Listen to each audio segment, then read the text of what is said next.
Gravando então, né? Gravando. Ótimo. Bom, boa tarde a todas e a todos.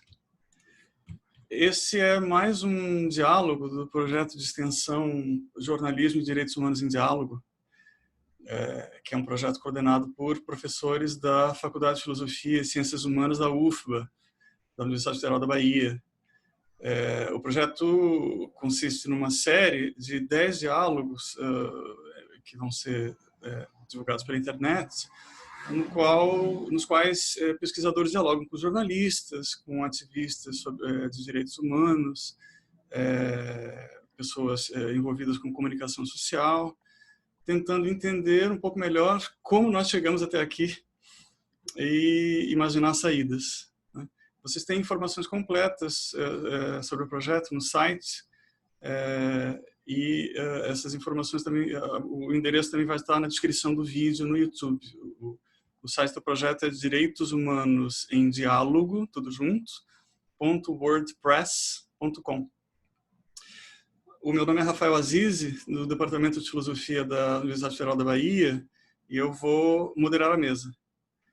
Mas antes de passar a palavra para as pessoas da mesa, eu vou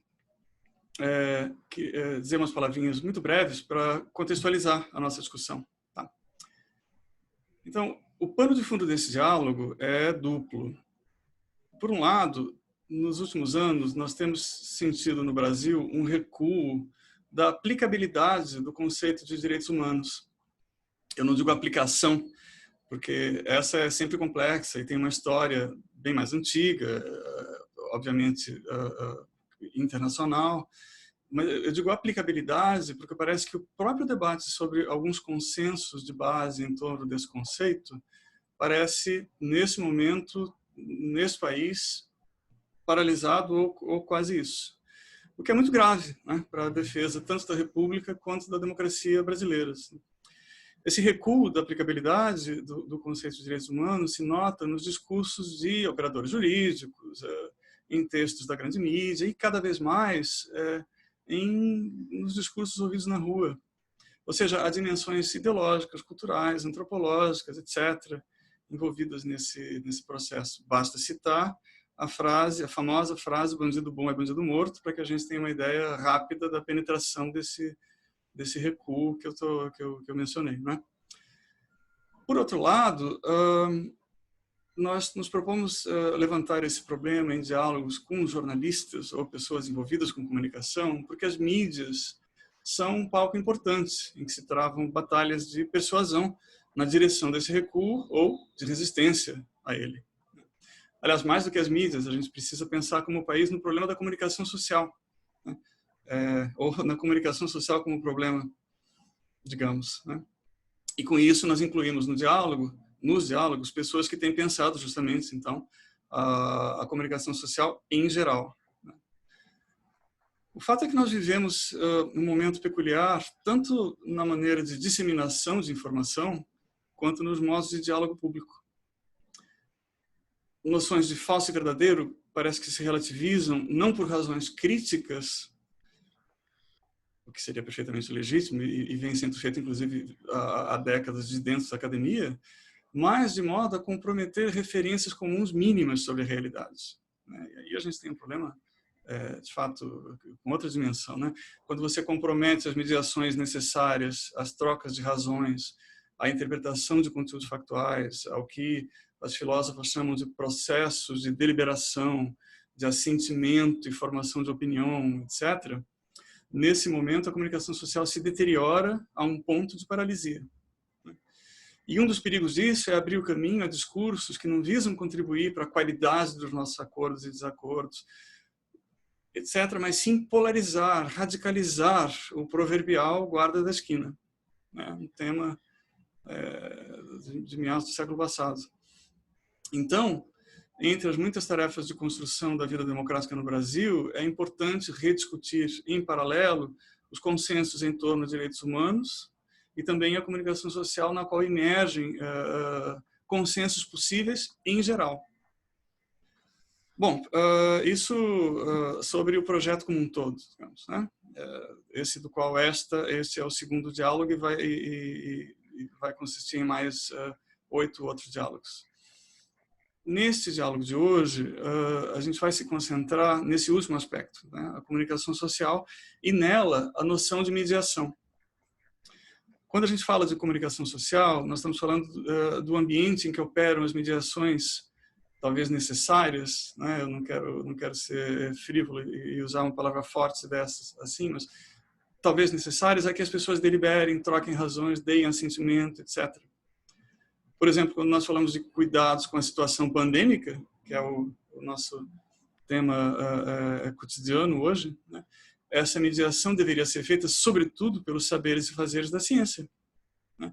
Se a operação dessa mediação se deteriora, como tem se deteriorado, né, a gente abre as portas para o terraplanismo, que lá na ponta legitima aglomerações, ou relativiza de maneira indevida aglomerações, e legitima soluções mágicas contra a pandemia. Mas vejam, a chave aqui não é de denúncia contra fake news, como muitas vezes a gente ouve, né? Ou de acusações a veículos jornalísticos de deontologia duvidosa.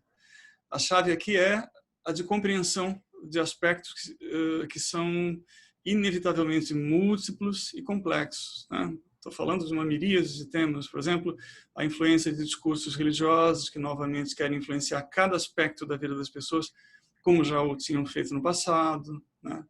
A ideia de uma suposta comunicação direta, que é sempre unilateral, entre agentes públicos e cidadãos, né? Uma coisa que marcou regimes autoritários do século XX. Bom, eu podia continuar essa lista, mas vocês já percebem do que eu estou falando, né? E, obviamente, a gente não tem como analisar temas dessa magnitude em tão pouco tempo. Então, como é que isso vai funcionar? A mesa vai percorrer 2 tópicos.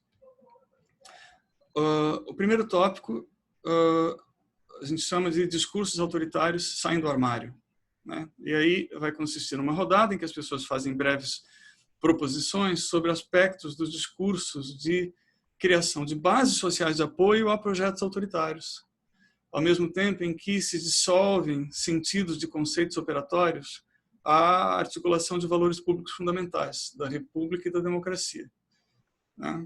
Eu gosto de dar os exemplos de laicidade e direitos humanos. Esse é o primeiro tópico. O segundo tópico, o problema das mediações na comunicação social.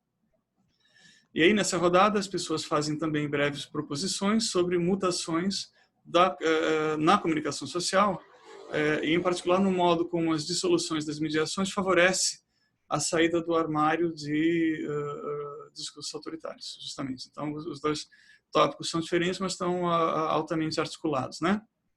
E, para terminar, antes de passar a palavra à mesa, deixa eu só colocar uma noção que a Esther Solano vem chamando de angústia cognitiva. O que é isso? Troca-se a construção da legitimidade de uma mediação distante, jornalismo, ciência, universidade, partidos, sindicatos, etc., pela convicção das vozes próximas, familiares, afetivas, acessíveis em espaços ritualizados, né? E aqui, no nosso contexto, sobretudo igrejas, né? Mas também família, etc., né? Então, a voz epistêmica próxima que vem pelo WhatsApp da família da igreja é convicta, é rápida, né? E tem que competir com as sutilezas e prudências das instituições das antigas mediações, né? Que costumam apelar a algum ceticismo mais frio, né?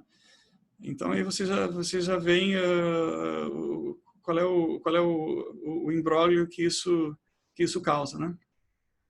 Bom, queria jogar essa noção que a Esther Solano vem mencionando, de angústia cognitiva, que acho que pode ser útil para a gente. Sobre cada um dos tópicos, então, as pessoas fazem uma intervenção de cerca de 15 minutos, de 5 minutos, um pouco mais. Depois nós temos 5 minutos de debate entre as pessoas da mesa e, em seguida, abrimos para 10 minutos de perguntas e respostas, né? Tudo isso mais ou menos, né? Tempo para a gente se orientar e poder fechar a mesa toda em 1h30. Tá? Bom, paro por aqui. Deixem-me então dizer que eu tenho o privilégio e a alegria de conversar hoje com o professor Rogério Cristofoletti, do Departamento de Jornalismo da Universidade Federal de Santa Catarina, e o professor Ronaldo Teodoro, do IMS da UERJ, Universidade Estadual do Rio de Janeiro, do Instituto de Medicina Social, que são pesquisadores que têm feito intervenções públicas muito contundentes, poderosas, claras sobre os temas da mesa de hoje, e a quem eu agradeço muitíssimo por estarem aqui hoje. Nós temos previsto também a participação das professoras Isabela Calil, da Fundação Escola de Sociologia e Política de São Paulo, e a professora Letícia Cesarino, do Departamento de Antropologia da UFSC, mas por problemas pessoais, elas infelizmente não puderam estar conosco. Bom, com isso, então, eu me calo e passo a palavra ao Rogério. Obrigado, Rafael. Obrigado, professora Mariana. Boa tarde, pessoas. A Letícia acaba de me responder dizendo que está entrando em 5 minutos. Opa, que maravilha. Conseguiu, então. Maravilha. E, bom, eu quero começar agradecendo esse tempo e também parabenizando pelo projeto, né? Um projeto muito bem desenhado e muito necessário para esse momento. Eu vou tratar desse primeiro tópico, né? Os discursos autoritários saem dos armários. Eu tenho umas proposições muito curtas dentro do tempo que me cabe. A impressão que eu tenho é que, de uma maneira geral, o Brasil nunca se ocupou para valer de discutir e de entender o que são direitos humanos. As nossas elites políticas nunca encamparam esse tema para valer. As nossas elites econômicas também não. As nossas elites intelectuais, mais ou menos, e o jornalismo, de maneira histórica, cobriu direitos humanos numa perspectiva muito própria. Os direitos humanos eram cobertos, eram observados sempre na perspectiva da violação. Sempre quando havia violação dos direitos humanos, havia cobertura, ou, de alguma maneira, isso era dimensionado, isso era mostrado. Né? É curioso perceber, né, que esse tema dos direitos humanos nunca foi levado a sério no Brasil, ou para valer, né, como uma agenda. Nós nunca tivemos uma agenda para valer nesse sentido, porque o Brasil, diferente de outros países, é um país que tem o Estado, ele é muito presente na vida social, né? Tanto como regulador econômico, quanto como regulador da vida social. Né? E o Estado deveria, de alguma maneira, o quê? Prover, ou de alguma maneira, criar e alimentar condições para que a gente tivesse um debate em torno de direitos humanos. Por isso, de alguma maneira, os governos constantemente instrumentalizaram os direitos humanos, né? Então eles manejavam de um lado ou do outro esses direitos humanos, e eles foram sempre colocados na perspectiva de concessões. Eram concessões que o Estado via governos permitia, né?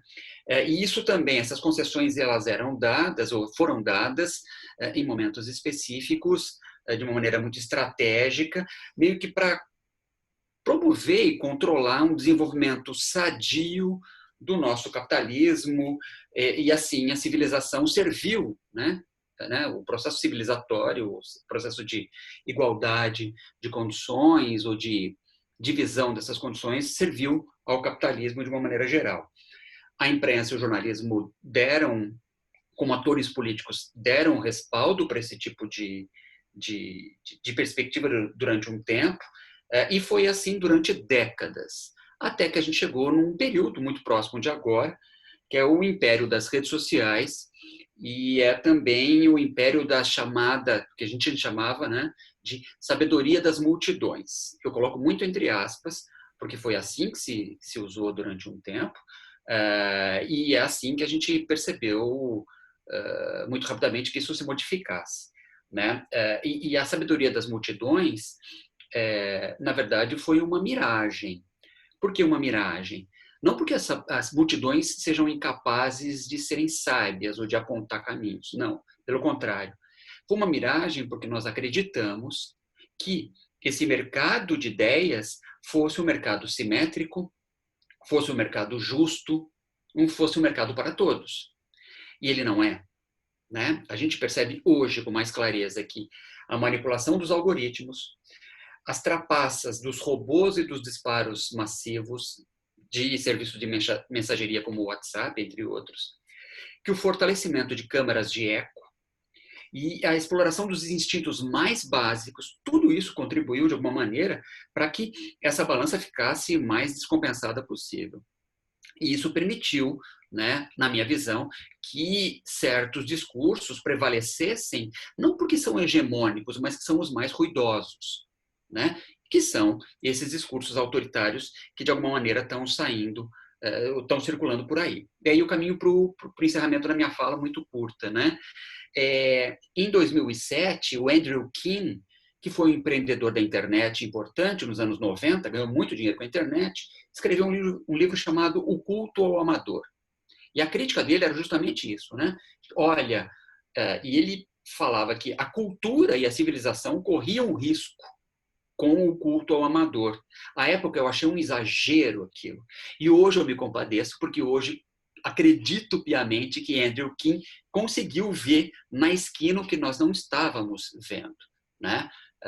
Que há um perigo, sim, muito grave no escanteamento dos intermediadores, das instituições que possam, ou dos atores que possam fazer a intermediação. A gente não percebeu que a gente foi entrando cada vez mais num beco, e é um beco escuro. Não sabemos ainda se temos saída, ou como temos saída, né? E para onde ela vai, né? Arrisco dizer que a saída não é pelas redes sociais, a saída não é pelas multidões enlouquecidas, esquizofrênicas, e que permitiram, de alguma maneira, que esses discursos autoritários saíssem dos armários. É isso que eu tenho para agora. Muito obrigado, Rogério. Eu, sem mais delongas, passo imediatamente a palavra para o Ronaldo, para a gente fazer, então, essa sequência da primeira rodada do primeiro tópico. Sim.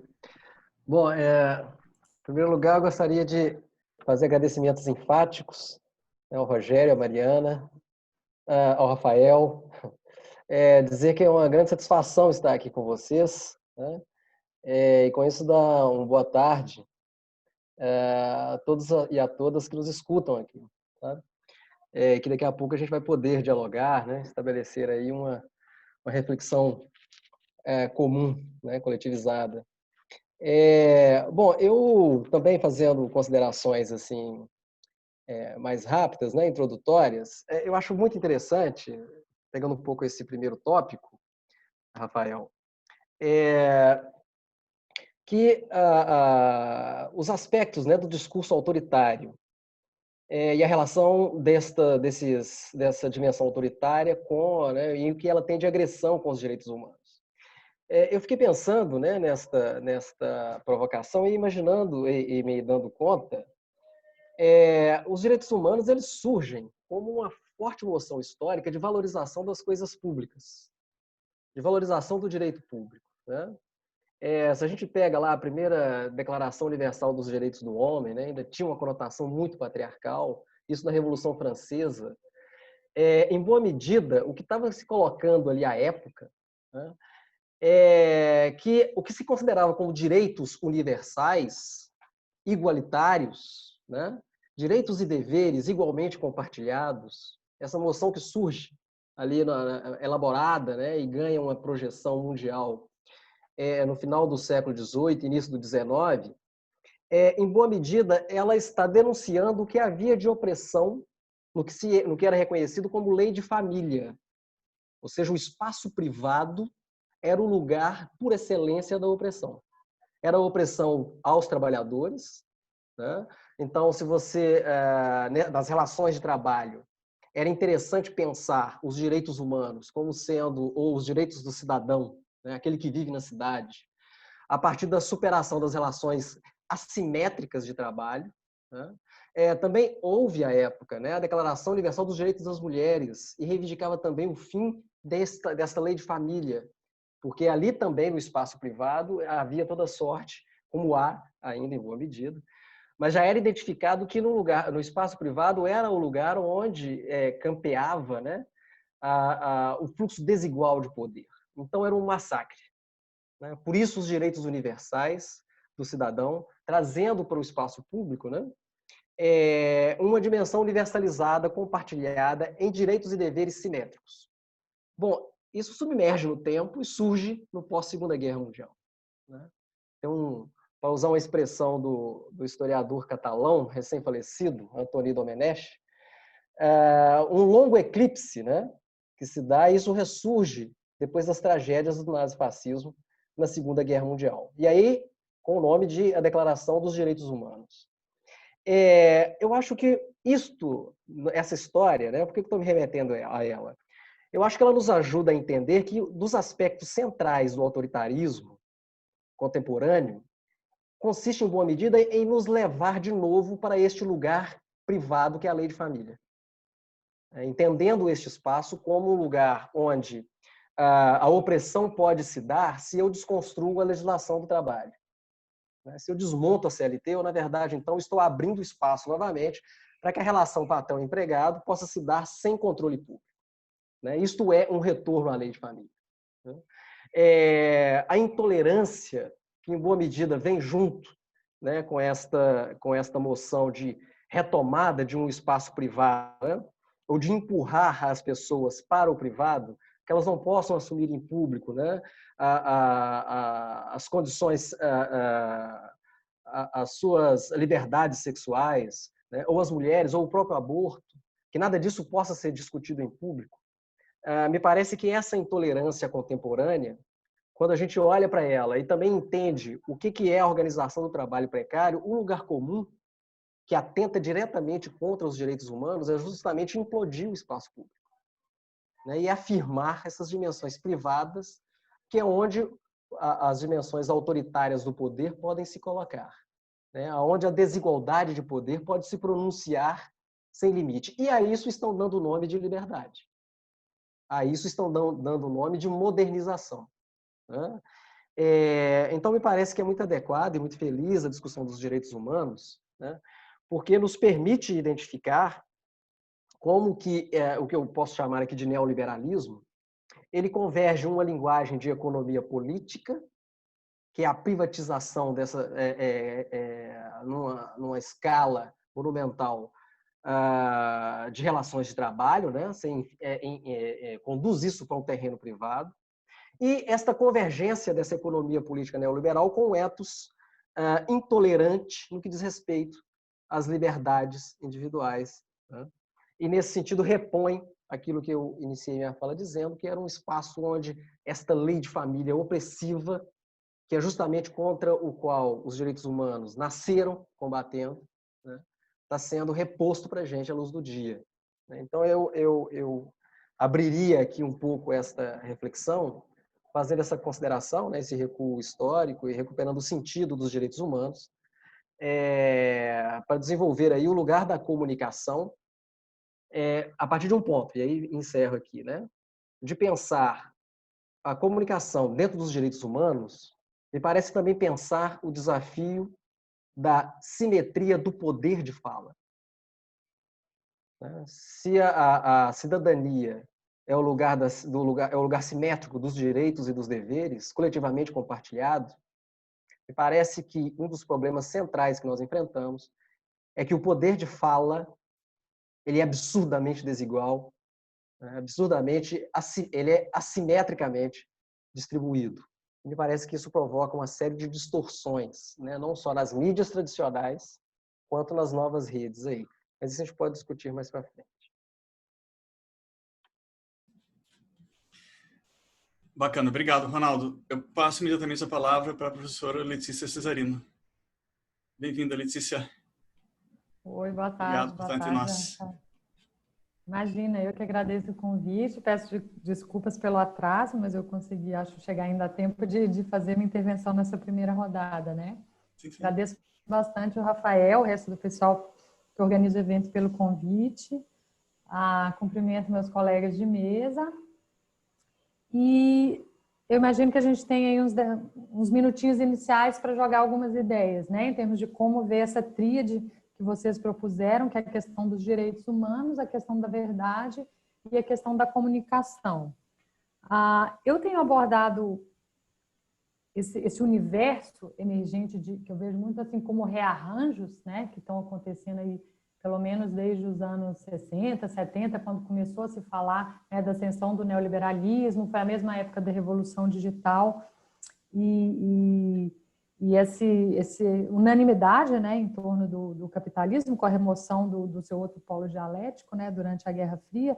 Então, uma série de rearranjos vem se dando, e eu tenho visto isso muito de um ponto de vista mais estrutural, em termos desse binário, desse par digitalização e neoliberalização, né? Que eu venho da área do campo CTS e da área de antropologia digital, mas tenho muito interesse por essa questão do neoliberalismo e, aos poucos, a partir dessas pesquisas que eu tenho feito sobre a questão da pós-verdade, a digitalização, a ascensão dos populismos, onde fenômenos que a gente tendia a ver como separados, digamos assim, do ponto de vista de lentes anteriores.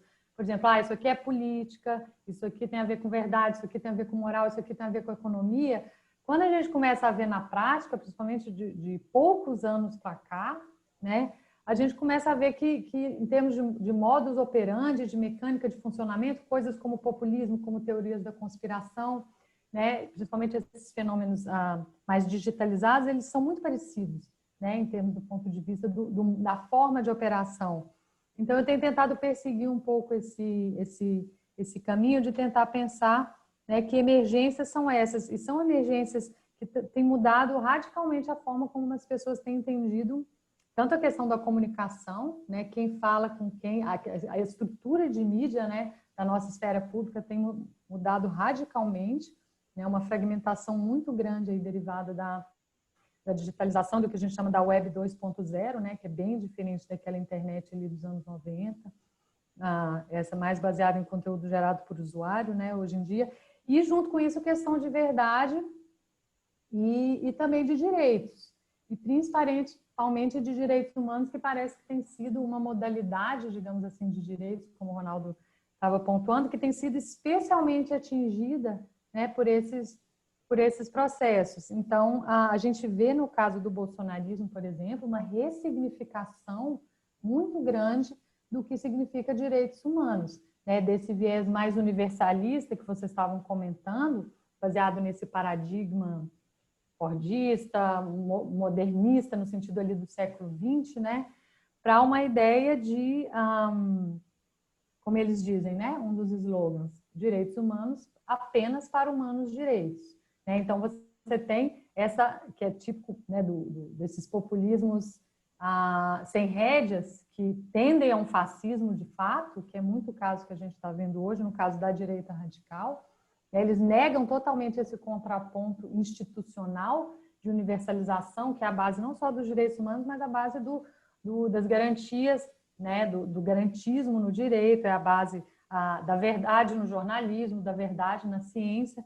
E você passa a segmentar, né, a bifurcar. E na minha avaliação e de outros autores que eu trabalho também, a digitalização ela ajuda muito isso, né, porque ela desestrutura estruturas e procedimentos anteriores que forçavam uma unificação. Se não um acordo, por exemplo, no caso da esfera pública, mesmo da ciência, não forçava um acordo esse cientista, não forçava um acordo entre os jornalistas, os diferentes grupos que compunham a sociedade, mas você tinha uma pluralidade dentro de um mesmo espaço público, né? E na ciência era muito assim também. E a partir dos anos 60 a gente vê isso se desarticulando, né? Se desestruturando em todas essas esferas, jurídica, científica, da esfera pública jornalista, na política, né? A perda de importância dos partidos como forma organizadora, né?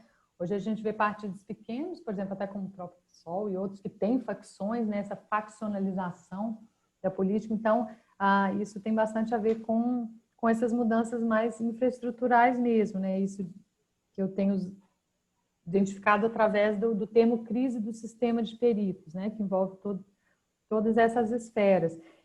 Então, talvez eu comece apontando Duas questões que estão na fala dos colegas que me antecederam, mas que eu acho importante pontuar, porque elas têm muito a ver com essa arquitetura da internet hoje, né? Ou seja, diz respeito ao modo como né, os pilares da esfera pública, da democracia liberal, né, nesse sentido mais, por exemplo, como a Wendy Brown tem analisado, né, a crise da ideia de sociedade que vem com a neoliberalização, com a digitalização, né, isso vai se fragilizando, né, claro que não acabou, mas as bases vão se fragilizando, as hierarquias que organizavam aquilo ali também, né? Então, a hierarquia entre leigos e peritos, né, o jornalismo profissional e outras formas de, né, publicizar informações, né? Então, num primeiro momento, parece que você tem uma democratização, uma horizontalização. Então, a internet chegou, é isso que o Rogério estava falando, né?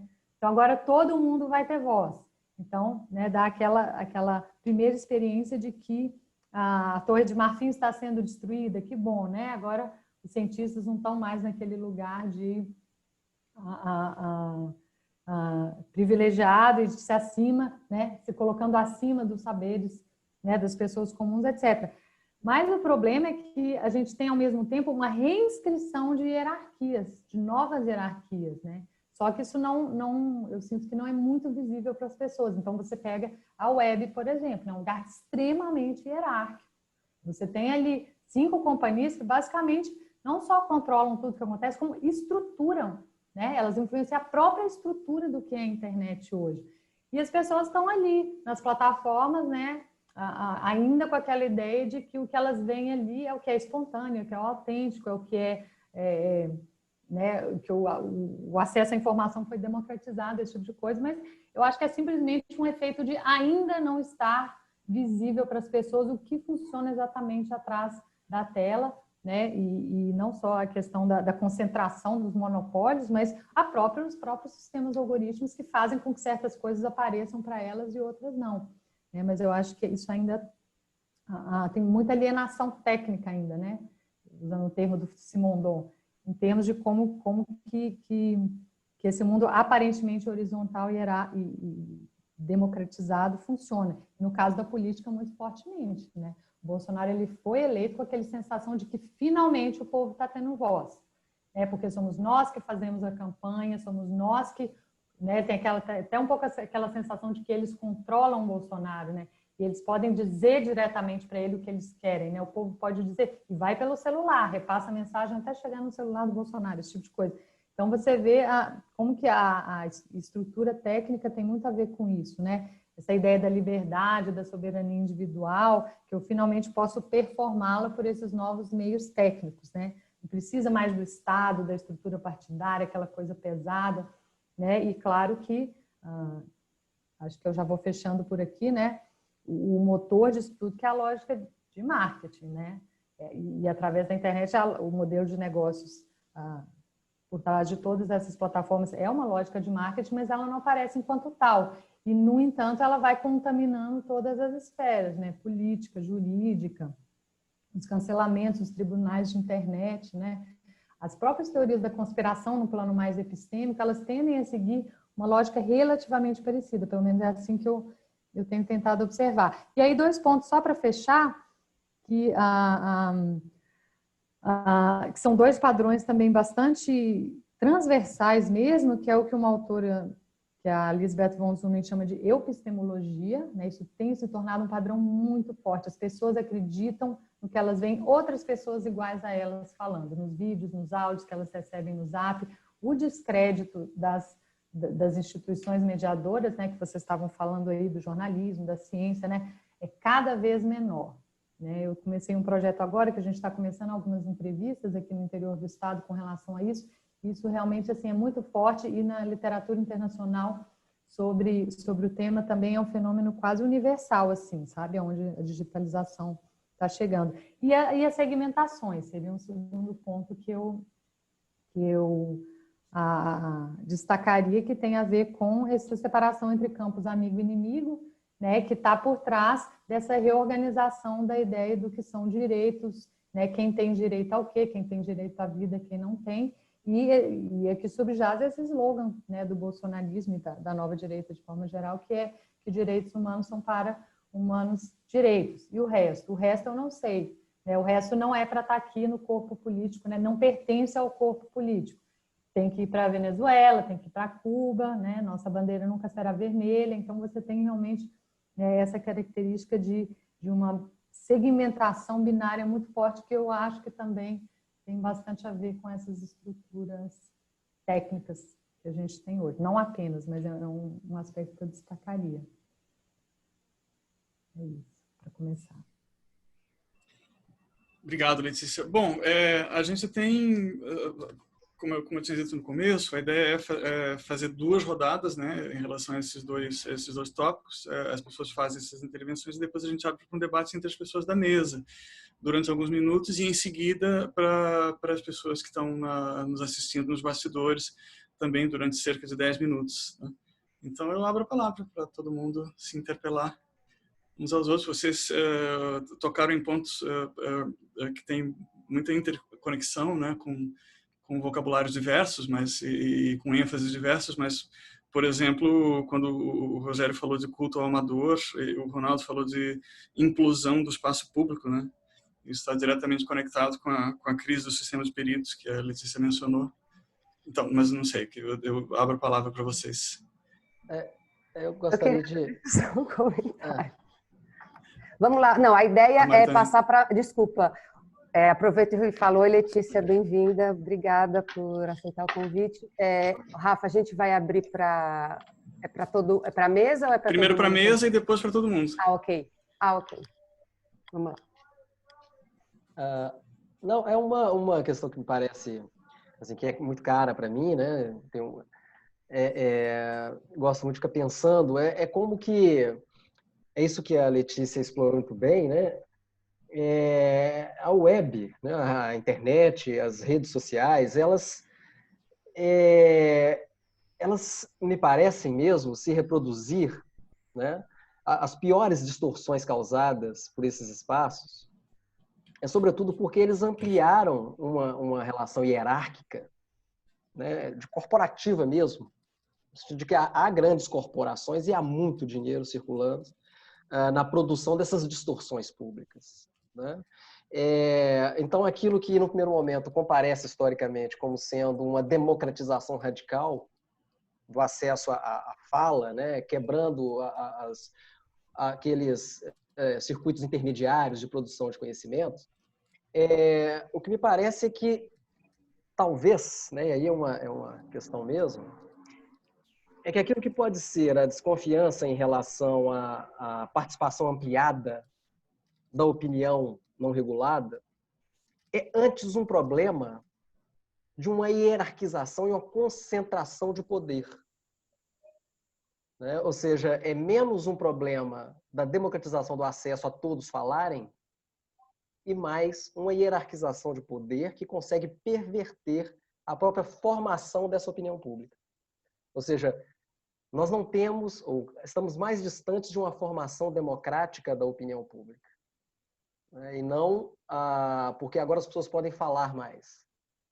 Mas talvez porque a fala delas é muito mais mediada por uma hierarquia muito mais forte que produz interpretações de mundo e consegue colonizar em boa medida, né, falsificar amplamente, com o que a gente pode chamar de guerra híbrida, a interpretação dos fenômenos públicos. Né? Então é ainda mais problemático porque não se trata de uma formação democrática, efetivamente. Não se trata de um livre mercado de ideias, né, e das distorções dele, como o Rogério mesmo levantou, mas essa hierarquização me parece, então, aprofundar o problema para a formação da opinião pública. Não que a opinião pública em si, né, a opinião popular, ela seja em si um problema para a democracia, mas é que nós aprofundamos as hierarquias. Né? Ou seja, é muito mais mercantil, o poder está muito mais desigual. É um pouco do que me ocorre, é uma forma de problematizar alguma coisa assim. Você queria falar, Letícia, não queria? Eu posso falar? Pode falar. Eu posso falar depois. Eu tô viajando muito aqui nas falas do Ronaldo, estou gostando muito porque eu não consigo parar de pensar numa palavrinha mágica que está embutida nessas 3 falas, que é a questão da autoridade, entende? Quer dizer, quem tem autoridade para falar, ou quem tem autoridade para dizer quem vai falar, né? De alguma maneira, as grandes plataformas que, sob o pretexto de democratizar, espalharam a brasa para tudo quanto é canto, elas não têm nenhum compromisso com direitos, não têm nenhum compromisso com democracia, não tem, né? O que se quer é o quê? É criar um grande mercado de consumidores, né, naquilo que o Tim Wu vem chamando de mercadores da atenção, né? O que eles querem é sequestrar o nosso tempo para que a gente fique ali o tempo todo produzindo conteúdo de graça, claro, e gerando dados para que possam ser reutilizados em grandes mercados, grandes e pequenos mercados, né? As grandes plataformas, elas sequestraram o que poderia ser essa arena pública, né? Ou debate público, que antes havia outros intermediários, antes o jornalismo fazia isso, ou outras instituições, de maneira muito imperfeita, ainda continua sendo muito imperfeito, né? Mas havia uma calibragem, ou uma tentativa de calibragem de autoridade. Hoje, não há. E se há... Opa. Bom, tem... Alguém abriu o microfone sem querer, perdão. Não, tudo bem. E se há uma calibragem muito opaca, invisível para nós, né? Há uma falsa sensação de que estou falando para os meus 800 seguidores no Twitter. E não estou. O algoritmo, ele não vai distribuir para os 800, né? E aí, por alguma razão qualquer, ou por várias razões, né, eu estou sendo privado de ter a minha informação indo para, ou a minha opinião indo para vários lugares. Então, eu acho que é importante a gente voltar a falar sobre autoridades, né? Quer dizer, como humanos vamos decidir, ou em que base vamos decidir quem tem a autoridade para falar. Porque uma coisa é opinião, outra coisa é informação, né? Outra coisa é um dado essencial para tomada de decisão, entende? Termino por aqui. Pois é, a impressão que eu tenho é que às vezes essa diferença também está se perdendo, né, Rogério? Entre opinião e informação. Porque as pessoas, elas têm que, assim, o algoritmo filtra bastante coisa para elas, mas elas também têm que filtrar cognitivamente, porque simplesmente tem coisa demais na internet, né? Então elas vão retroagindo, né, numa relação recursiva com os próprios algoritmos, tendendo a fechar em bolhas seguras, assim, no sentido até cognitivo mesmo, né? Então, a autoridade, ela começa a passar por aí, né? A autoridade nesse sentido de quem é a fonte autorizada, né, da informação. Ela começa a passar por questões como autenticidade, por exemplo, né? Autenticidade, confiança, né? A crise do sistema de peritos é uma crise de confiança, né? Mas as pessoas têm que confiar em alguém, né? Isso é próprio da espécie biológica, digamos assim, que é uma espécie, né? Nós somos extremamente dependentes de outros para poder fazer qualquer coisa, de informação que vem de fora, digamos assim, né? Então, a autoridade começa a passar por essas outras formas de segmentação, né? Agora, tem uma coisa que o Ronaldo falou que eu acho importante também, porque, assim, a internet, ela realmente desorganiza o ambiente de produção de verdade do ponto de vista do sistema de peritos. Mas do ponto de vista do novo sistema, que é esse dos sistemas algorítmicos, ele está sendo reorganizado, né? Então, é entropia de um lado, mas é reorganização por outro. E as formas dessa reorganização é que são opacas para a gente ainda, como vocês estavam falando, como o Rogério acabou de falar. Então, um elemento importante aí que eu acho que tem muito a ver com essa discussão sobre o bolsonarismo, a eficácia, né, desse tipo de estratégia que ele, o Trump, o Modi, o Duterte, né, a literatura é gigante, né, você tem disso em praticamente todos os países do mundo. Não só lidar com as formas de eficácia que já funcionam bem na internet, por isso que eu falo que é a lógica de marketing também, por exemplo, a questão da autenticidade, né, a questão de estar trabalhando principalmente com conteúdo gerado pelos usuários comuns, né, como eu falei, quem fez a campanha para o Bolsonaro não foi ele, né, foram os eleitores dele, que é muito a lógica da influência digital em geral, né, dos blogs, dos influencers de moda, de cosmético, o que seja, né. Então, e por que que isso, né, vai se tornando eficaz? Por várias razões, mas uma delas é que é uma arquitetura montada por uma lógica de marketing e parte dessa lógica tem vários elementos. Uma delas é produzir públicos, né, como você produz nichos de consumidores para os seus produtos, você agora está produzindo públicos políticos pela mesma arquitetura, exatamente o mesmo. Não tem uma divisão entre, essa plataforma é para política, essa aqui é para consumo de shampoo. Não, é a mesma arquitetura para todas. E é uma arquitetura, isso que eu acho mais importante, ela é feita para produzir o que na literatura, alguns autores que eu gosto chamam de sujeitos influenciáveis. Porque essa é a lógica do marketing. Né? E as pessoas são produzidas como sujeitos influenciáveis sem se darem conta. Né? E aí o que acontece em certos contextos, como contextos eleitorais? Se o contexto é propício e você tem alguma entidade, algum grupo político, alguma empresa de marketing digital, sei lá, que tem organização, né? Você está num ambiente desorganizado do ponto de vista dos usuários, mas por trás ali você tem alguém, seja por estratégia militar de guerra híbrida, seja Cambridge Analytica, seja, né, um marketing muito bem desenhado para esse tipo de ambiente. Quem tem essa organização tem uma vantagem gigante, né, com relação aos seus concorrentes, digamos assim. Então, no caso aqui de 2018, no Brasil, não tem dúvida que houve alguma organização desse tipo, invisível, e no caso de várias outras também. E, de novo, né, é a arquitetura que propicia isso, e do ponto de vista dos usuários comuns, aquilo chega para eles como espontaneidade. Né? Esse aqui é o pulo do gato. É igual as blogueiras, né, de shampoo. Por trás, você tem as marcas bancando elas. Mas aquilo chega no Instagram, chega, né, na rede de fãs, de seguidores, como uma opinião autêntica, né? Eu usei esse shampoo e olha o que fez com o meu cabelo. E essa coisa do visual, né, que é muito da política também hoje, né? Você vê o vídeo, você ouve o áudio com um testemunho autêntico, né, de uma pessoa comum, não é um desses intermediários que a gente não confia, né? Então, é um outro ponto que eu queria chamar a atenção também. A autoridade tem passado por isso também, né? Não só autoridade naquele sentido mais de cima para baixo e tal, que a gente tende a associar. Ou seja, é um protofascismo meio misturado com marketing, né? Mas se você for ver lá atrás os filmes do Adam Curtis, por exemplo, né? Sobre a cibernética, a ascensão do marketing de massa, né? O aspecto militar disso também, dessas tecnologias, no começo, desde o início já estava tudo junto, né?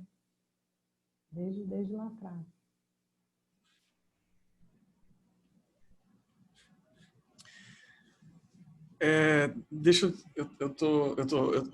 Vou continuar no papel de moderador, tá?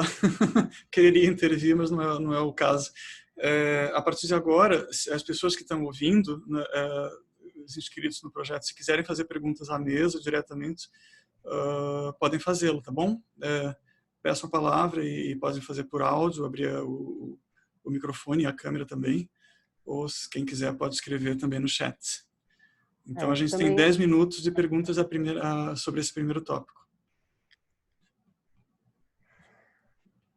Então, é isso. Enquanto o pessoal está pensando e se estruturando, eu vou aproveitar e jogar algumas questões aí na roda também. Eu achei super interessante, aprendi para burro hoje, estou super feliz.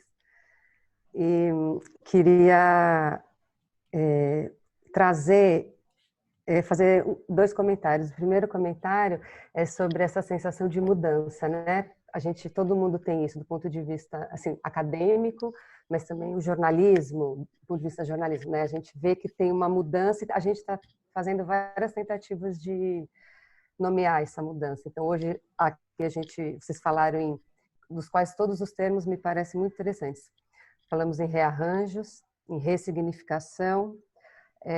Eu mesmo tenho usado a ideia de desconstrução, né, que foi um pouco o tópico, a ideia original do projeto. Mas, de fato, assim, a gente quer dizer que alguma coisa mudou o caminho, ainda que esse alguma coisa não é que não estava lá, mas, de repente, a tendência da maré começou a mudar, né?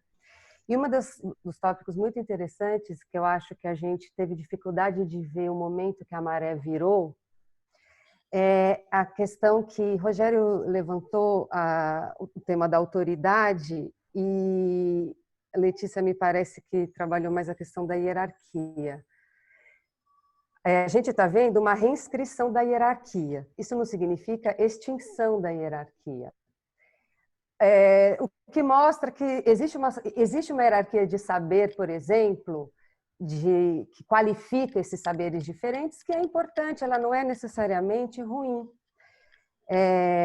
Durante muitos anos, nos anos 60 seguintes, então, vários grupos da sociedade ou âmbitos sociais, e aí a gente pode pensar na universidade, sobretudo no jornalismo, certamente, em certa área da política, especialmente os políticos à esquerda, né? Eles vão todos propor, estimular e sustentar a importância de relativização da ideia de verdade, como é importante a gente não dizer que a ciência é a saber tudo e que a gente não deve escutar outros saberes, né? Que a ciência também reproduz desigualdade, que o jornalismo reproduz desigualdade. A gente estava preocupado em dizer isso, mas para manter, no sentido de manter o que a gente chama, né, de vigilância epistemológica. Vamos ver se está todo mundo ainda mantendo a capacidade de fazer crítica, o que não significa uma proposta de extinção de hierarquias e, portanto, de explosão da ideia de autoridade. O grande desafio contemporâneo, portanto, é a gente pensar em como constituir essa autoridade, que no Brasil é muito mal compreendida, a gente compreende muito mal, no sentido de maneira pouco complexa, pouco sofisticada, essa ideia de autoridade, né? Então, é um pouco de tudo ou nada, e a gente não consegue ver as mediações necessárias, a questão da autocrítica, né? Que tudo isso vem junto com a autoridade. A gente só consegue ver uma autoridade muito expansiva e, no limite, agressiva. A gente tem que falar sobre isso porque nós vivemos um país extremamente violento, né? Em muitos aspectos, e eu estou falando dos aspectos físicos, propriamente dito.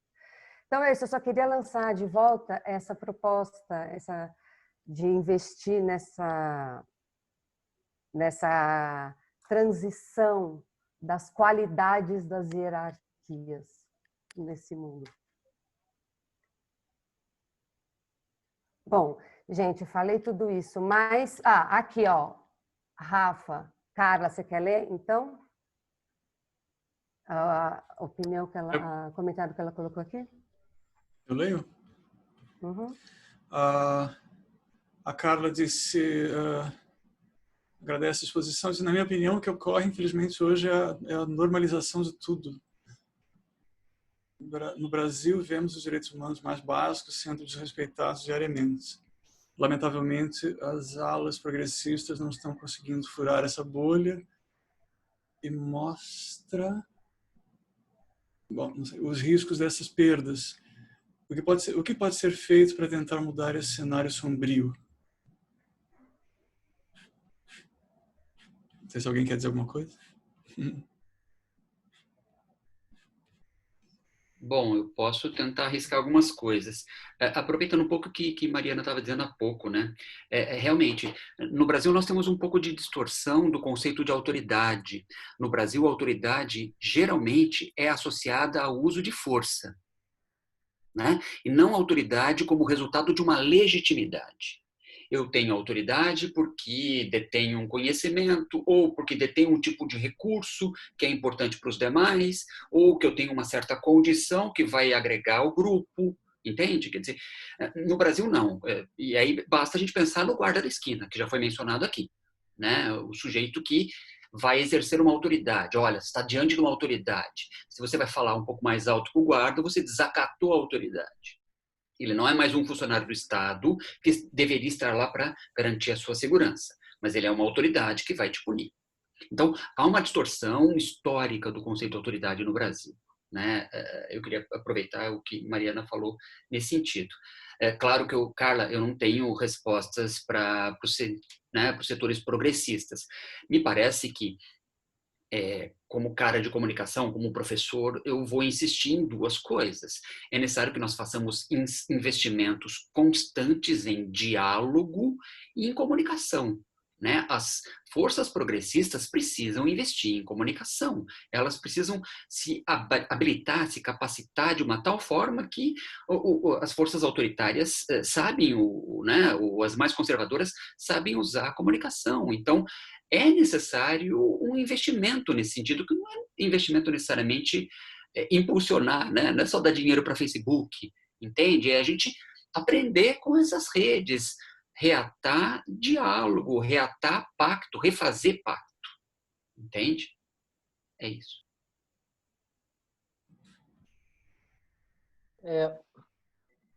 Bom, eu poderia dizer, né, assim, também muito rapidamente, dialogando com a reflexão da Mariana, eu penso que a autoridade, um par conceitual dela é a legitimidade, legitimação, né? Ou seja, inevitavelmente, né, a autoridade sobre qualquer coisa, ela passa por esse terreno da legitimação pública e, portanto, de fato, estamos no terreno da comunicação como sendo um espaço fundante, né, do que a gente pode chamar de democracia. Penso que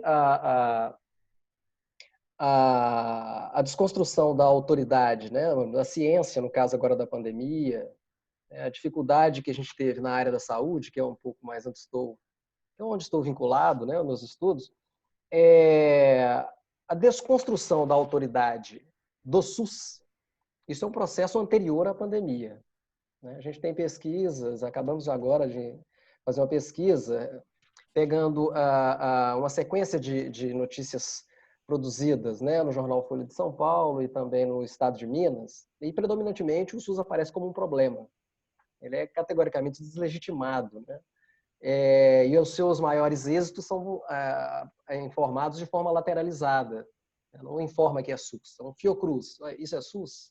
SAMU, isso é SUS? O que é isso? Né? Enfim, mas o problema, né, ele vem mais de forma muito mais concreta e direcionada. Isso fica visível. A gente conseguiu captar isso nas pesquisas que fizemos.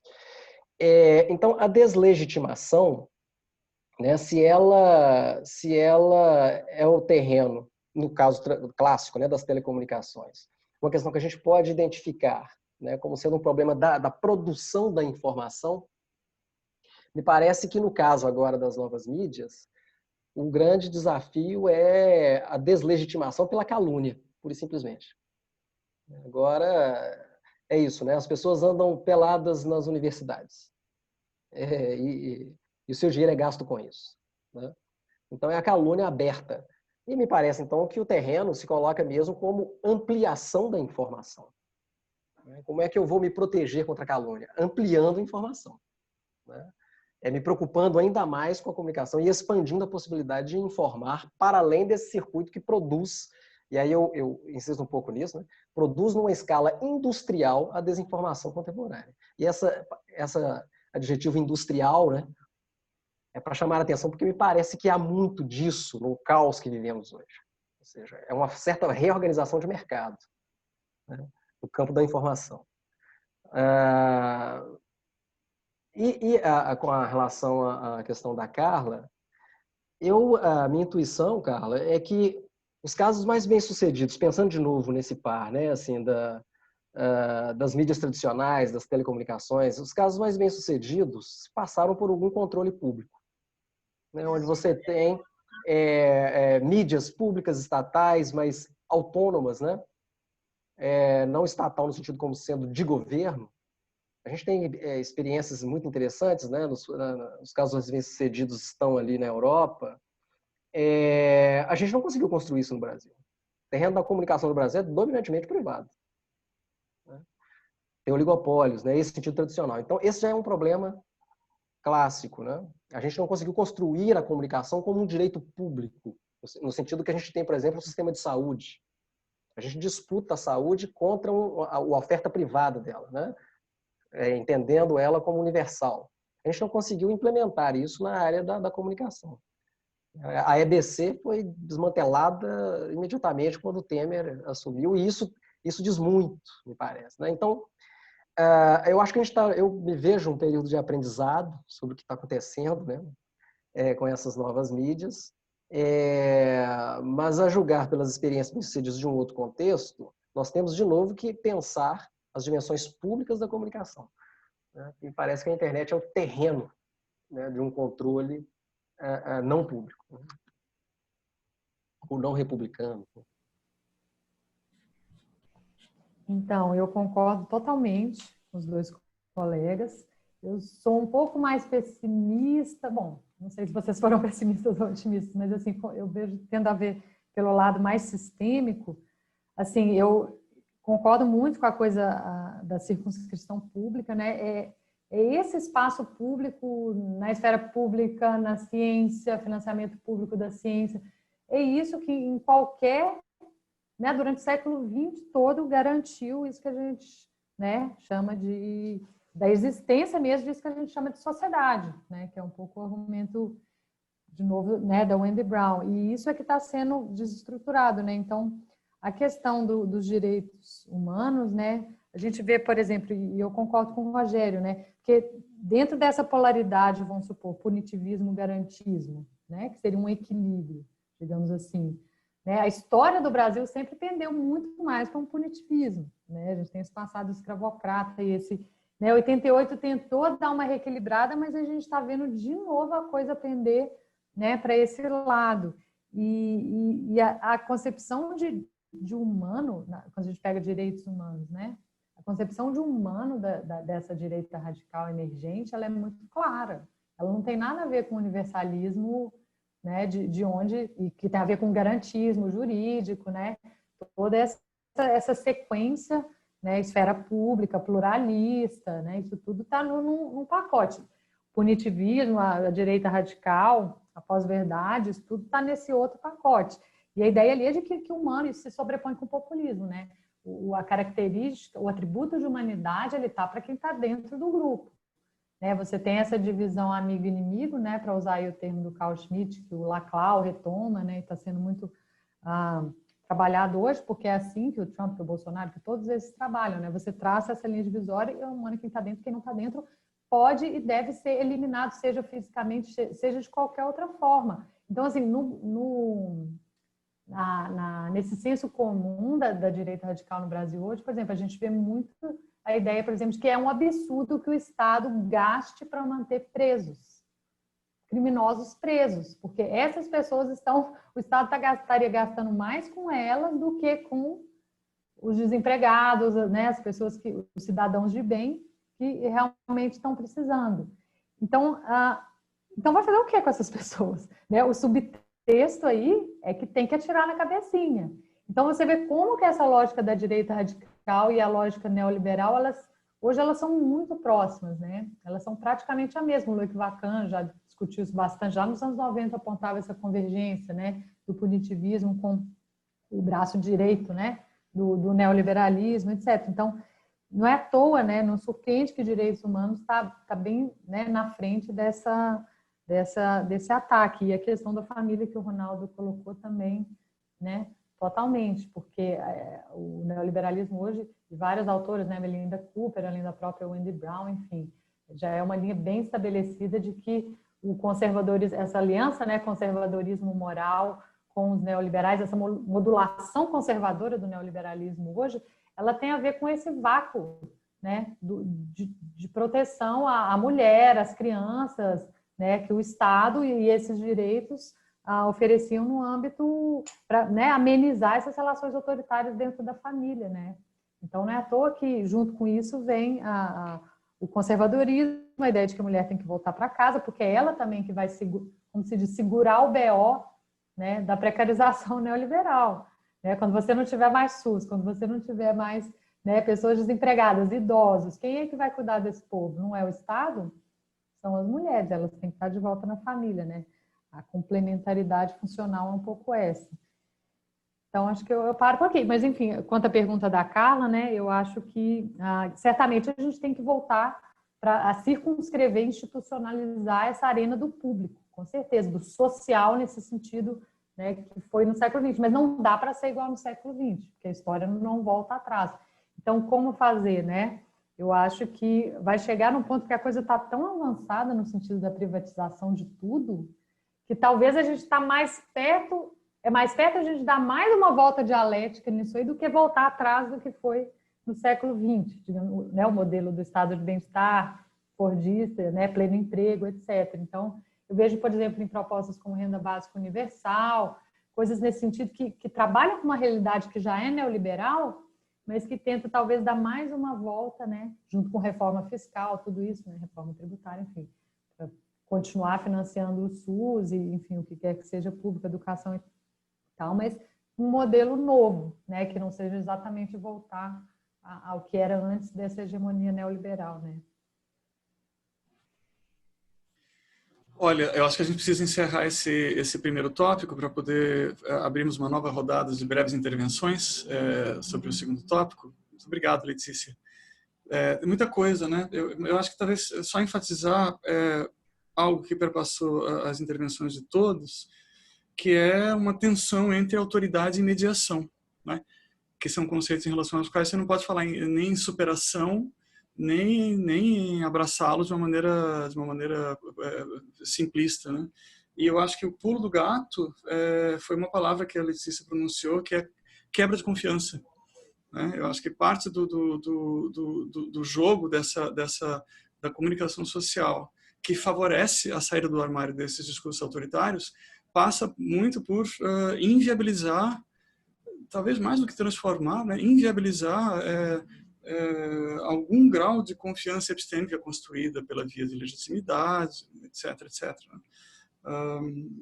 E essa quebra de confiança parece ser essencial para que funcione, então, esse retorno ao velho esquema de 100 anos atrás, de um rádio em cada casa ligando a fala do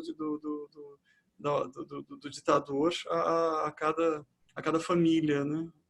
Mas, enfim, eu abro, então, a segunda rodada. Rafa, não seria o caso de...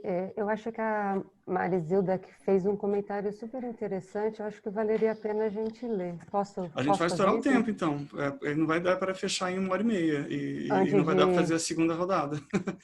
Ah, bom, então eu leio depois, então. Eu pensei nisso, deixar porque a intervenção dela é um pouco transversal, aí a gente deixa para o final. Tá. Tá? Porque senão realmente a gente não vai fazer o que a gente queria, que é fechar no tempo. Tá? Então, bom, eu passaria a palavra de novo para as pessoas. Eu não sei, talvez seguir a mesma ordem. Eu tinha pensado em fazer por ordem alfabética, mas vamos repetir a ordem do começo. O Rogério, então, o Ronaldo e depois a Letícia? Para a segunda rodada de breves intervenções. Pode ser? Pode ser, também podemos alterar. Vocês escolhem. Vamos fazer assim, então. Tá bom. Eu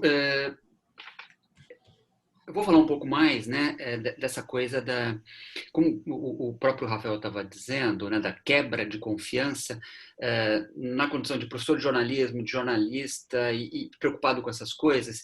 Eu vou fazer um discurso talvez que pareça antigo, e talvez ele seja antigo, mas é o discurso de uma defesa de sistemas peritos. A defesa das instituições ou de atores que possam funcionar como hubs, como polos atratores. As grandes plataformas, elas não são polos atratores, a não ser para os seus jardins murados, né? Para sua ordem de consumo. O jornalismo e as outras instituições tendem ou se esculpiram de alguma maneira para ser polos atratores nesse sentido. O jornalismo é imperfeito, ele muitas vezes é deletério, ele é ruim, ele serve a uma série de propósitos que não combinam com o século XXI, ou com o que gostaríamos que fosse um mundo mais justo e mais igualitário.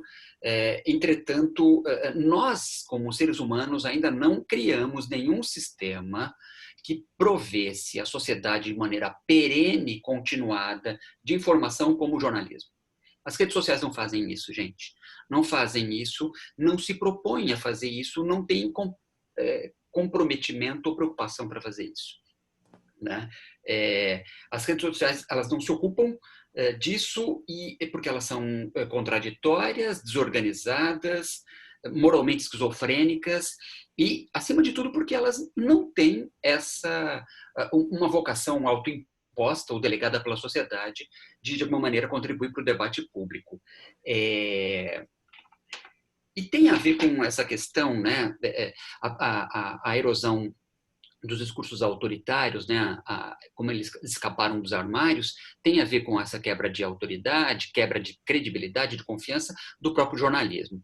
A Folha de São Paulo publicou esses dias aí uma pesquisa que foi feita pelo Datafolha no dia 5 e 6 de outubro, em 4 capitais, São Paulo, Rio, BH e Recife. E essa sondagem mostra que as pessoas confiam mais nos jornais e nos meios jornalísticos de rádio e TV do que nas redes sociais. E, né, claro que a Folha usou isso como um automarketing, né, uma autolegitimação e coisas do tipo. Por outro lado, a pesquisa mostra, entre outras coisas, o quê? Que as pessoas reconhecem que se informam pelas redes, né, mas que não confiam muito nelas e que pouco compartilham. A gente tem que olhar com algum cuidado esses dados, né, porque, claro, o meio jornalístico vai fazer um alarde de que, olha, tá vendo? Ainda confiam na gente. Sim, confiam, mas é necessário colocar lupa nesse sentido, né? Quando as pessoas dizem que não confiam no WhatsApp ou no Facebook, elas estão se referindo à rede em si. Porque o que elas compartilham não é nada que venha do Facebook ou do WhatsApp. Elas compartilham de pessoas que elas confiam, ou elas compartilham conteúdos que reverberam aquilo que elas acreditam. Né? Então, há uma miragem aí que pode falsear um pouco o nosso entendimento. Uhum. E outro aspecto é que as pessoas não vão dizer que elas compartilham sem olhar de uma maneira desmesurada as coisas do WhatsApp, até porque o WhatsApp está no epicentro do que se fala de fake news e do que aconteceu em 2016, 2018, pode acontecer em 2020, por aí vai. Né? Então, tem que tomar muito cuidado nesse sentido.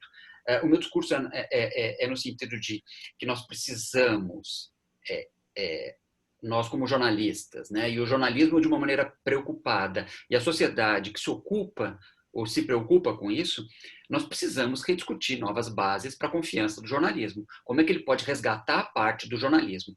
É importante, por outro lado, que a sociedade desconfie também do jornalismo, para que ele não seja, né, ele não sofra com o seu próprio sucesso, ele se acomode, ele se assoberbe, né, e ele deixe de fazer contínuos melhoramentos. Né?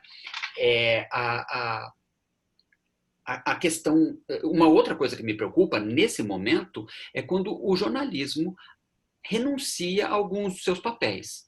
Eu estou em Florianópolis, Letícia também, soube agora que Rafael também está. Em Florianópolis, ao que tudo indica, nós não teremos debates na TV dos candidatos a prefeito. Porque as emissoras de TV, sob o pretexto de pandemia, não vão fazer, ou decidiram não fazer. Elas estão renunciando a se tornar um hub que possa fazer convergir os candidatos para abastecer o debate público em torno de eleições. O segundo exemplo, e eu acabo a minha fala. No final desse mês, isso foi lardeado na semana passada, mas no final desse mês, um punhado de emissoras de rádio e TV da região sul vai lançar a Rede Regional de Notícias, que é uma estrutura que vai estar lá em Brasília para, segundo, abre aspas, fazer chegar até a população o que o governo, as informações do governo, fecha aspas. É isso mesmo, é o jornalismo renunciando ao papel de fiscalizar os poderes para fazer assessoria de imprensa, relações públicas para o governo. Entende? Quer dizer, essa renúncia que parte do jornalismo faz também erode ou ajuda a erodir parte da sua credibilidade. Isso contribui para essa crise dos sistemas peritos que a Letícia vinha falando e que Ronaldo também tão bem pontuou. Fecha a minha fala. Ai, caramba. Passo a palavra para o Ronaldo.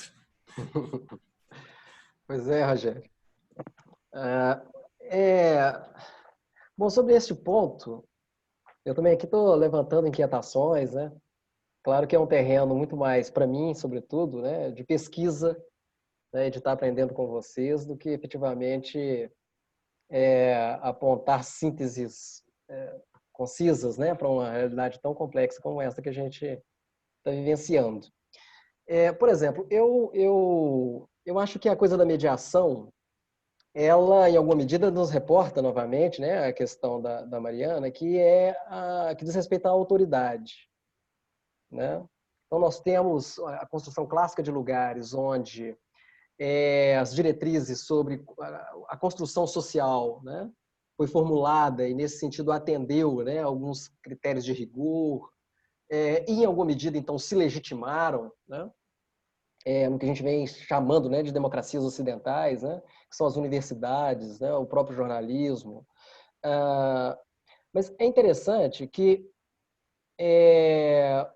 uma crítica ao que a gente pode chamar de establishment, né, ela se dá à esquerda, tradicionalmente. A esquerda, aliás, é histórico que a esquerda construa, né, críticas em boa medida às ordens estabelecidas, porque em boa medida o que nós temos de experiências históricas são sociedades muito desiguais, né? Então, isto é uma condição para a esquerda quase que genética, né? Ou seja, eu critico o que está estabelecido, né, porque eu tenho uma plataforma política que projeta, né, uma outra sociedade. A gente poderia identificar essa crítica à esquerda, né, ao estabelecido, por exemplo, no caso da universidade. A gente tem, contemporaneamente, uma crítica muito forte ao que há de branquitude, por exemplo, no conhecimento produzido nas universidades, né? A esta ciência mediadora, né, que tem uma entrada, e aí a gente poderia, né, não daria tempo, mas localizar aquilo que é de crítica, por exemplo, a uma certa razão iluminista utilitária, e que ela é colonialista, muito patriarcal, né? Ou seja, existe uma crítica à esquerda de um poder ascendente de quem esteve tradicionalmente fora dos lugares de debate, são as mulheres, os negros, que fazem críticas epistemológicas a este lugar que se credenciou como autoridade, né, até recentemente de forma contestada apenas por circuitos mais, vamos dizer, do espectro socialista ou comunista distributivo, né?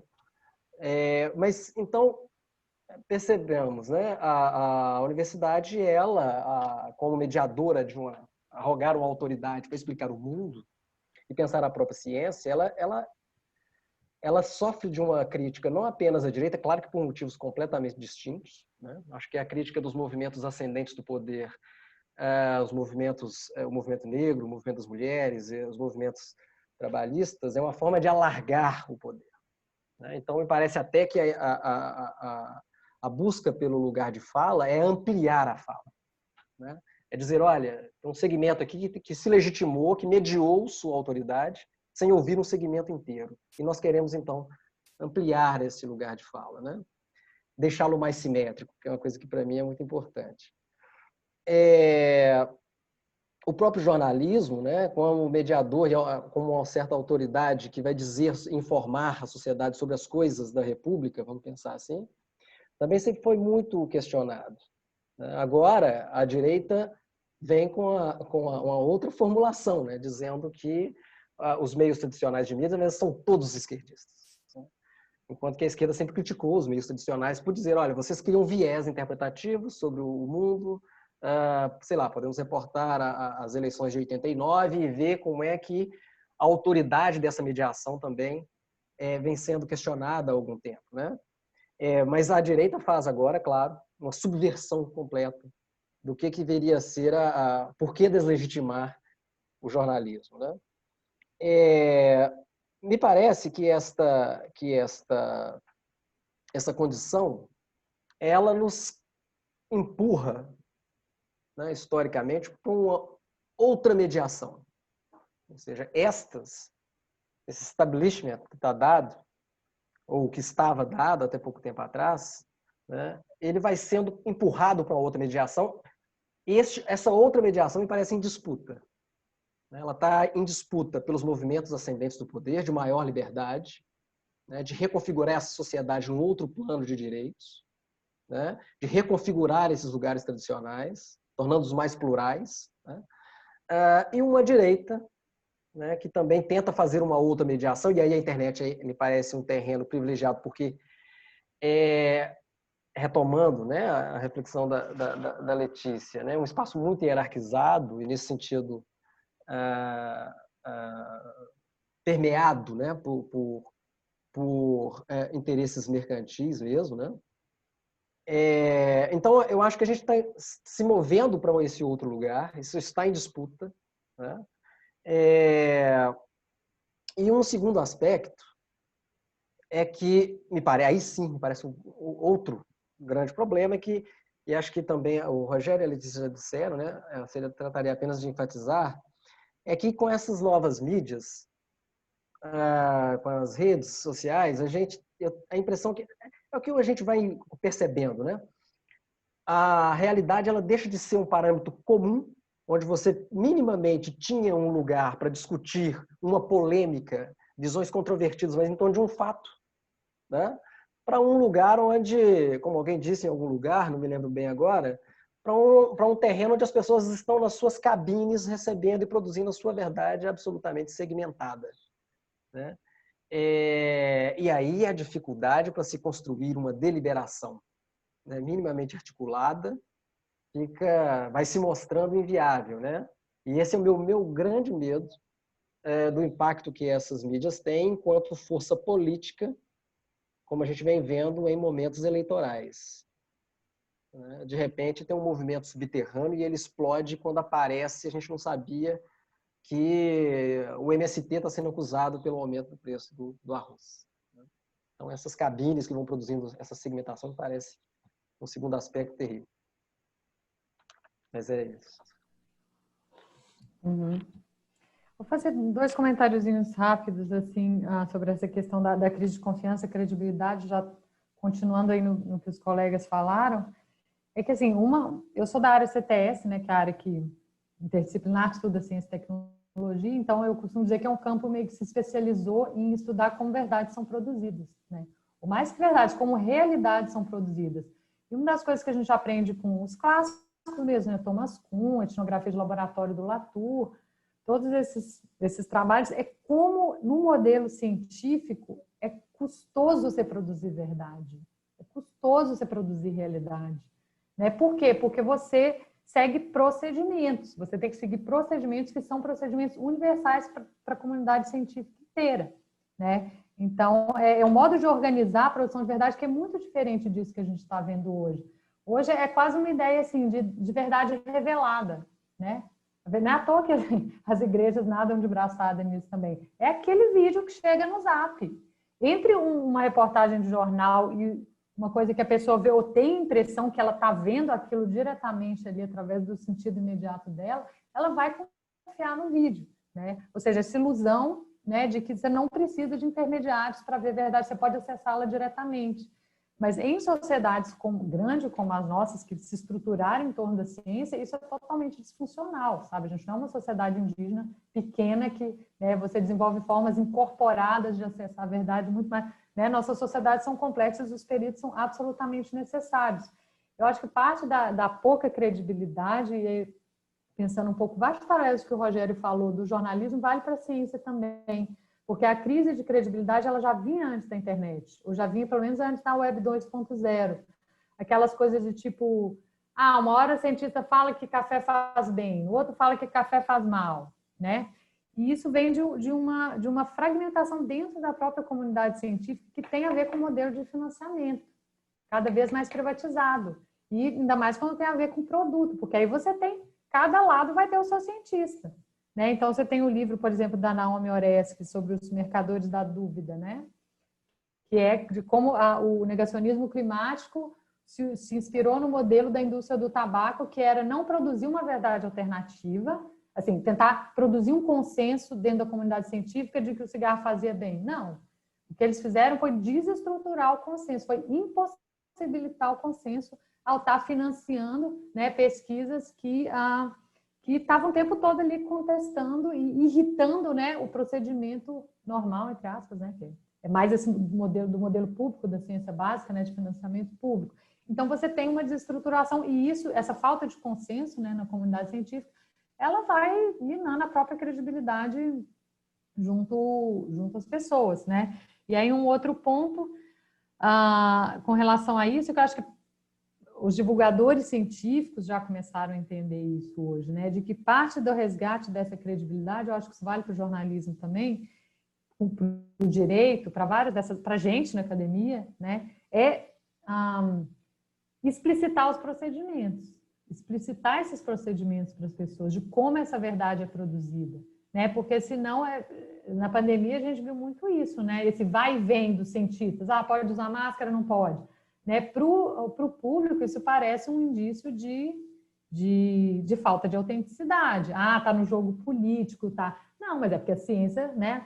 Ela não só descobre os fatos, essa metáfora da descoberta ela é péssima, né? Porque parece que o cientista ele vai pegar a realidade está ali, ele vai só tirar um véu e lá está a verdade. Né? Reproduz essa ideia da verdade revelada, a gente sabe que não é isso. É extremamente custoso produzir verdade dentro do modelo científico e as pessoas precisam saber disso e que é daí que vem a potência da ciência, né? Como forma de produção de verdade numa sociedade como a nossa. E aí o último dado que eu quero dar, que tem a ver com o que agora não lembro se foi o Ronaldo ou o Rogério falou. Tem um colega na UFMG, que é o Yuri Castelfranc, que trabalha bem nessa área de pós-verdade, ele faz bastante survey, né? Foi o Rogério que falou, a coisa da Folha de São Paulo. Quando você pergunta para as pessoas se elas acreditam na ciência, a grande maioria vai dizer que sim. A grande maioria vai dizer que confia nos cientistas. Mas aí é justamente uma ideia abstrata da ciência, né? Porque se você vai ali numa controvérsia específica, você vai ver que muitas vezes a ideia de cientista confiável dela está ligada, por exemplo, a uma segmentação populista, como a gente viu agora na cloroquina. Agora na pandemia isso aí ficou muito mais explícito. Então, você tem a ciência abstrata e você tem o Átila, na concretude para a pessoa mesmo, tem o Átila Yamarino e a Anísia Yamaguchi.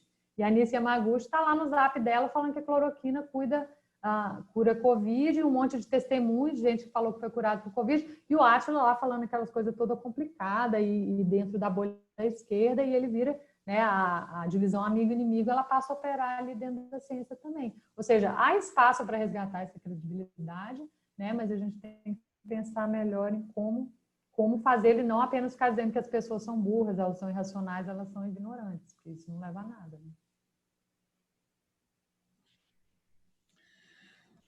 Olha, a gente tem... Bom, na verdade, o nosso tempo, em princípio, tá estourado.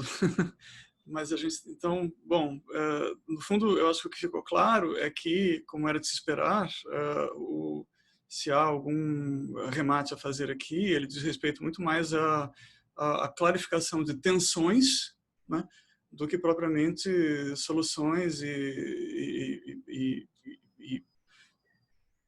fechamentos, né? Sobretudo, me parece, uma das linhas de força dessas tensões que foram muito claramente articuladas um pouco por todo mundo, com diferentes vocabulários, é a ideia de justamente o problema, um dos nós górdios, né, da nossa situação, que é o de como defender mediações sem abandonar as críticas ao falso universalismo da modernidade iluminista, por um lado, e ao mesmo tempo lidar com